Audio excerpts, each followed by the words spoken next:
So me and my student were talking about her friend that failed, and he had 2 serious faults. Now, I can't remember one of them because it was really obvious. So I remember him having 2, and one of them was so obvious, like doing 35 in a 30 or something like that for an extended amount of time, and he failed for that. And it was just obvious that he'd failed, so we didn't need to talk about that. But the second one that he says that he failed for was that he took a beckon and the examiner failed him for it. Now, that's definitely not a thing, okay? So there is something wrong with that story. So he'd presented it that the person on the road beckoned and said that he could go, and his story was that he took the beckon and failed for it, and that is not the story, right? There's no way that he would fail for that. Something else happened. He must have, as a guess, because I don't know, I have no idea who this person is, but it must be that something else happened, like he got beckoned by someone, he looked at it, took it, but something else was on the road that was dangerous for him.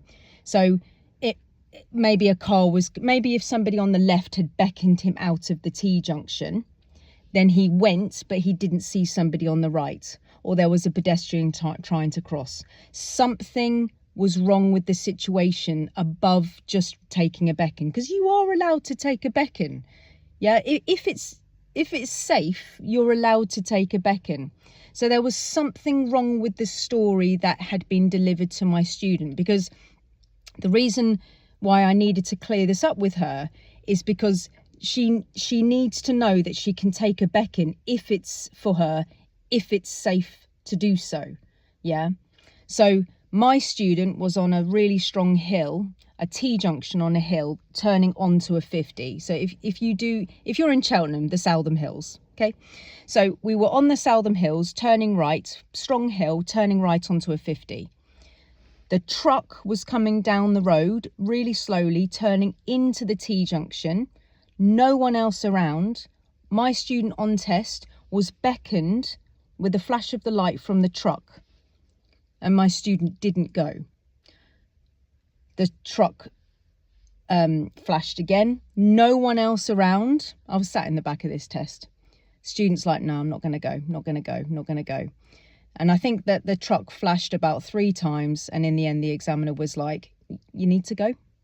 And so my student, this is years ago, but my student was like, I didn't think I could take beckons. And she failed for that because there was nothing else around. The truck wanted her to go because he was big and he needed her to go so he could enter the road. So you are allowed to take the beckons if it's safe and clear, you know it's for you, and there's no other danger. So you see how the story is slightly wrong, yeah? For this person to tell my student that he didn't go on a beckon, that he went on a beckon and he failed for it. There's something else happened in that story. There was something else dangerous or something else serious about that situation that wasn't safe for him to fail. Guys, you can't beckon to other people. You can't beckon. I met somebody recently, I've only met him once. He failed 2 exams. I've only met him once. He's failed 2, and then I've took him out for one lesson, and he explained to me that there was 2 people at the side of the road. One started walking, they made it. My student paused and then strongly beckoned like the other person, and he failed for that. There was something else as well that they failed for, but really like going like this, and they failed for that. So really strongly beckoning, using your signals, beckoning like this, no, you're either going to get minors or serious faults for that. So no beckoning from your side. But if somebody else is beckoning and you're like, oh, cool, thank you, that's great, but I'm just going to quickly check, make sure there's no other, hazards. Sometimes beckoners can beckon you and they can actually get quite upset. But actually, if you go, you're going to have an accident.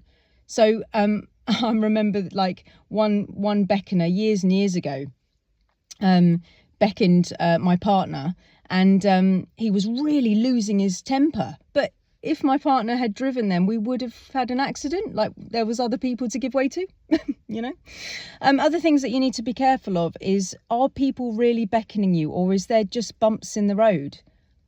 So if you're driving around at night and somebody goes over a nasty pothole, or there's bumpiness and it looks like a flash, loads of my students have been like, oh, they're flashing me, and they go to turn right and that was not a flash. Yeah, so I've had to stop the car, and no, that wasn't a flash. They went over something bumpy.